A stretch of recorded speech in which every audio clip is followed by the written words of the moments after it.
Justice D Y Chandrachud शुक्रवार को chief justice of India के पद से रिटायर हो गए। अब न्यायमूर्ति संजीव खन्ना अगले मुख्य न्यायाधीश होंगे।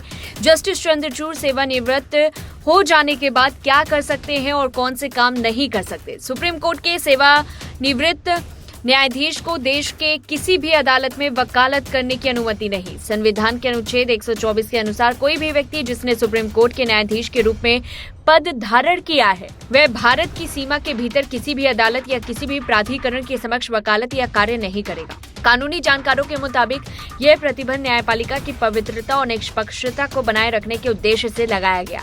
इस तरह का प्रावधान हितों के टकराव और पक्षपात के आरोपों से बचने की मदद करता है।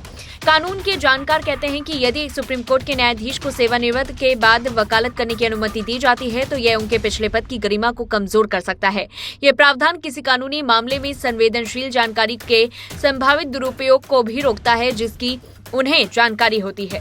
सुप्रीम कोर्ट से रिटायर होने के बाद सीजेआई या न्यायाधीश वकालत नहीं कर सकते, लेकिन अन्य भूमिकाएं निभा सकते हैं। कई रिटायर्ड जज सार्वजनिक सेवा में प्रवेश कर जाते हैं। कुछ राज्यपाल या सरकारी समितियों के सदस्य के रूप में नियुक्त हो सकते हैं। सेवानिवृत्त न्यायाधीश विवादों में मध्यस्थ या सुलहकर्ता भी बन सकते हैं। मध्यस्थता और सुलह अधिनियम 1996 कहता है कि एक व्यक्ति जो सुप्रीम कोर्ट का न्यायाधीश या उच्च न्यायालय का मुख्य न्यायाधीश या उच्च न्यायालय का न्यायाधीश रहा है, भारत के मध्यस्थता परिषद का सदस्य हो सकता है।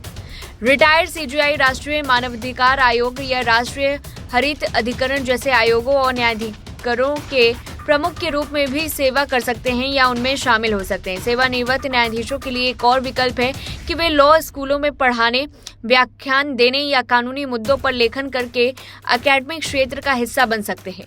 रिटायर्ड सीजेआई या जजों के सरकारी निकायों में पद स्वीकार करने को लेकर लंबे समय से बहस चलती आ रही है। इसका विरोध करने वालों का तर्क है कि इससे न्यायपालिका की स्वतंत्रता पर असर पड़ सकता है और चापलूसी की संस्कृति को बढ़ावा मिल सकता है। पूर्व सीजेआई रंजन गोगोई का कार्यालय छोड़ने के 6 महीने के भीतर राज्यसभा के नामांकन सेवानिवृत्ति के बाद की नियुक्तियों पर व्यापक बहस छेड़ दी थी। बार एंड बेंच के पिछले जून में प्रकाशित एक रिपोर्ट के अनुसार पिछले 5 वर्षों में सेवानिवृत्त हुए 28 जजों में से 6 जजों को संवैधानिक या वैधानिक पद मिले हैं। निवर्तमान सीजेआई चंद्रचूड़ भी इस मुद्दे पर अपने विचार रख चुके हैं। उन्होंने सेवानिवृत्त उच्च न्यायालय और सुप्रीम कोर्ट के जजों के लिए राजनीति में शामिल होने से पहले कूलिंग ऑफ पीरियड की बात की थी। अगस्त में दैनिक भास्कर को दिए गए एक इंटरव्यू में उन्होंने कहा, जज के रूप में सेवानिवृत्त होने के बाद राजनीति में शामिल होने से पहले कुछ समय लेना चाहिए। यहाँ तक कि अगर कोई राजनीति में शामिल होने का फैसला करता है तो पर्याप्त अंतराल होना चाहिए। जजों को निष्पक्ष माना जाता है और उन्हें सेवानिवृत्ति के बाद भी अपनी गरिमा बनाए रखनी चाहिए। इस पूरी रिपोर्ट को लेकर के आपकी क्या कुछ राय है, कमेंट बॉक्स में बताएं। तब तक के लिए देखते रहिए लाइव टीवी न्यूज।